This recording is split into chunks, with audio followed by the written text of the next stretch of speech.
বিসমিল্লাহির রহমানির রহিম। মাননীয় স্পিকার, আপনাকে ধন্যবাদ। প্রথমেই মাননীয় স্পিকার মহোদয়ের দৃষ্টি আকর্ষণ করছি আমাকে আর 2 মিনিট বাড়িয়ে দেওয়ার জন্য। মাননীয় স্পিকার, আজ এই মহান সংসদে দাঁড়িয়ে প্রথমে মহান রবের শুকরিয়া আদায় করছি।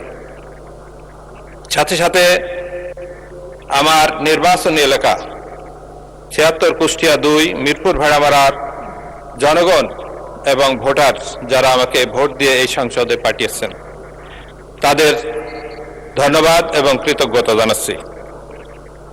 মাননীয় স্পিকার, আমি প্রথমেই স্মরণ করছি 1947-এর আজাদী সংগ্রামের, 71-এর মুক্তিযুদ্ধ, 52 ভাষা আন্দোলন, 69-এর গণ আন্দোলন, 24-এর গণ অভ্যুত্থানের যারা জীবন দিয়েছে, শহীদ হয়েছেন, আহত হয়েছেন, শহীদদের আত্মার মাগফিরাত কামনা করছি এবং যারা আহত হয়েছেন তাদের আশু রোগ মুক্তির বা সুস্থতা কামনা করছি।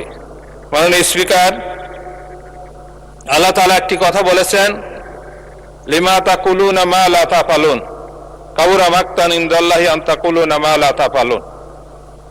আল্লাহ তাআলা বলছেন, তোমরা এমন কথা বলো না যা তোমরা নিজে করো না। আর যারা এই ধরনের কথা বলে আল্লাহ তাআলা তাদের উপর অত্যন্ত রাগান্বিত হন। মাননীয় স্পিকার, আমাদের সরকারি দলের মাননীয় একজন সংসদ সদস্য তার বক্তব্যে বলেছেন, আমাদের দিকে বারবার তাকিয়ে বলেছেন,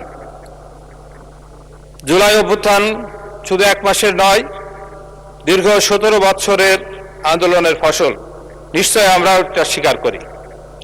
এই জুলাই আন্দোলনের বিগত ফ্যাসিস্ট সরকারের আমলে বাংলাদেশ জামাত ইসলামী যে পরিমাণ ক্ষতিগ্রস্ত হয়েছে আর কোন দল সেই পরিমাণ ক্ষতিগ্রস্ত হয় নাই। আমাদের শীর্ষ 11 জন নেতাকে অন্যায়ভাবে হত্যা করা হয়েছে, জুডিশিয়াল কিলিং এর মাধ্যমে আমাদের প্রিয় নেতৃবৃন্দকে দুনিয়া থেকে বিদায় করে দেওয়া হয়েছে। আমাদের অনেক ছাত্র নেতা এবং অনেক ভাইদেরকে গুম করে দেওয়া হয়েছে, যাদের আজ পর্যন্ত আমরা তাদের লাশটাও পাই নাই। আমাদের কুষ্টিয়া ইসলামী বিশ্ববিদ্যালয়ের ওয়ালিউল্লাহ, মোসাদ্দেক আলী এবং আমাদের হাফেজ জাকির হুসাইন, তাদের লাশটা আমরা আজ পর্যন্ত পাই নাই। মাননীয় স্পিকার, জামাত ইসলামী যে পর্যন্ত যে পরিমাণ ক্ষতিগ্রস্ত হয়েছে, যে পরিমাণ ফ্যাসিস্ট হাসিনা শত্রুতা করেছে এবং ক্ষতিগ্রস্ত করেছে, সর্বশেষ আমাদের বাংলাদেশ জামাত ইসলামী ছাত্র শিবিরকে পর্যন্ত নিষিদ্ধ করা হয়েছিল। সম্মানিত সংসদ সদস্যদের দৃষ্টি আকর্ষণ করি এবং মাননীয় স্পিকার, এই জন্য আমরা এই আন্দোলন সংগ্রামের শুরু থেকেই ছিলাম, আছি এবং ভবিষ্যৎ থাকবো ইনশাআল্লাহ। জামাত ইসলামী সবসময় সত্যের পক্ষে, অন্যায়ের বিপক্ষে। আমাদের বিরোধী দলীয় নেতা আমির জামাত প্রথমেই একটি কথা বলেছিলেন যে আমরা এই সংসদটাকে বিগত দিনের সংসদ আমরা দেখতে চাই না। আমরা এখানে কারো চরিত্র হনন নিয়ে আমরা কথা বলতে চাই না। আমরা এখানে সবাই যার যার সম্মান, সেই সম্মান আমরা দিয়ে আমরা চলবো ইনশাআল্লাহ। এজন্য সকল আন্দোলন সংগ্রামে জামাত ইসলামী ছিল, আছে এবং থাকবে ইনশাআল্লাহ।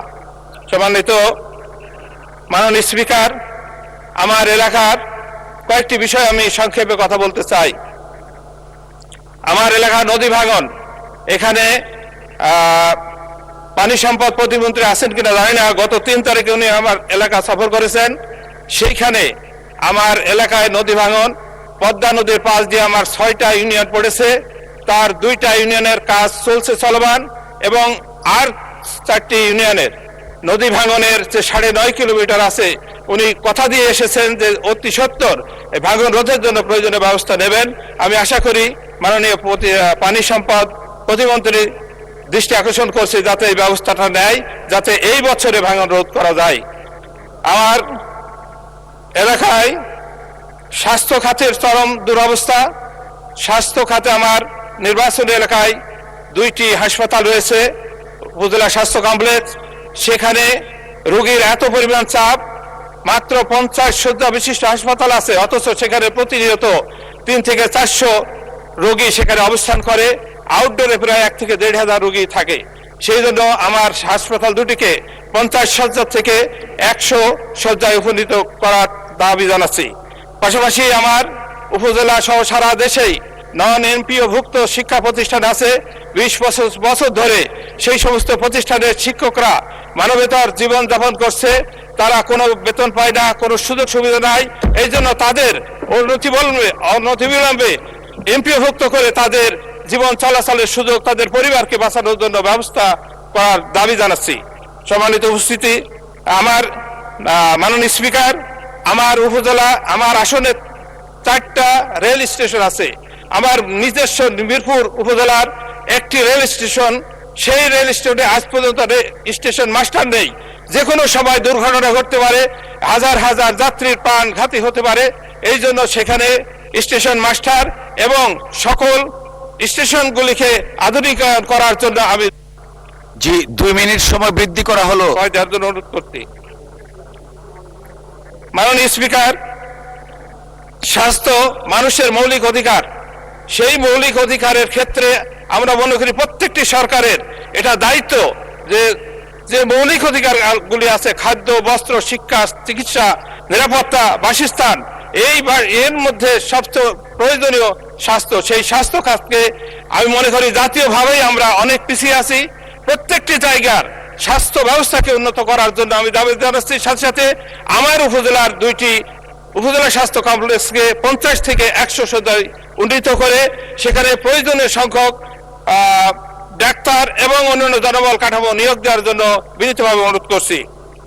সম্মানিত মাননীয় স্পিকার, আমার আরেকটি বিষয় আমি দাবি জানাতে চাই। আমার এলাকার, আমাদের কুষ্টিয়া, মেহেরপুর, চুয়াডাঙ্গা, রাজবাড়ী, ঝিনাইদহ সহ 6-7টা জেলা, আমরা এই পাটুরিয়া থেকে দৌলতদিয়া ঘাট হয়ে আমরা আসি প্রতিনিয়ত।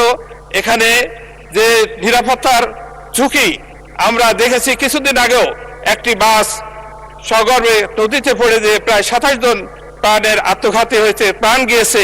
এই জন্য অনতিবিলম্বে পদ্মা দ্বিতীয় সেতু, এই দ্বিতীয় সেতু দ্রুত যাতে বাস্তবায়ন হয়, সরকারের কাছে, আমাদের সড়ক যোগাযোগ এবং সেতু মন্ত্রীর কাছে আমার বিনীতভাবে আবেদন। সম্মানিত মাননীয় স্পিকার, আরেকটি বিষয়, যদিও বিষয়টা অন্যরকম, আমার এলাকার তামাক উৎপাদনে সবচেয়ে বেশি তামাক উৎপাদন হয়, কিন্তু সেখানে এই বছরে আমি এলাকায় যে দেখেছি প্রত্যেকটি কৃষক এমন ভাবে কাঁদাকাটি করছে, তারা যে খরচ করেছে সে খরচ করছে না, সব কোম্পানিগুলা সিন্ডিকেট করে তাদেরকে একেবারে শেষ করে দিচ্ছে। এই জন্য ন্যায্য মূল্য যাতে পাই। জি, ধন্যবাদ মাননীয় সদস্য।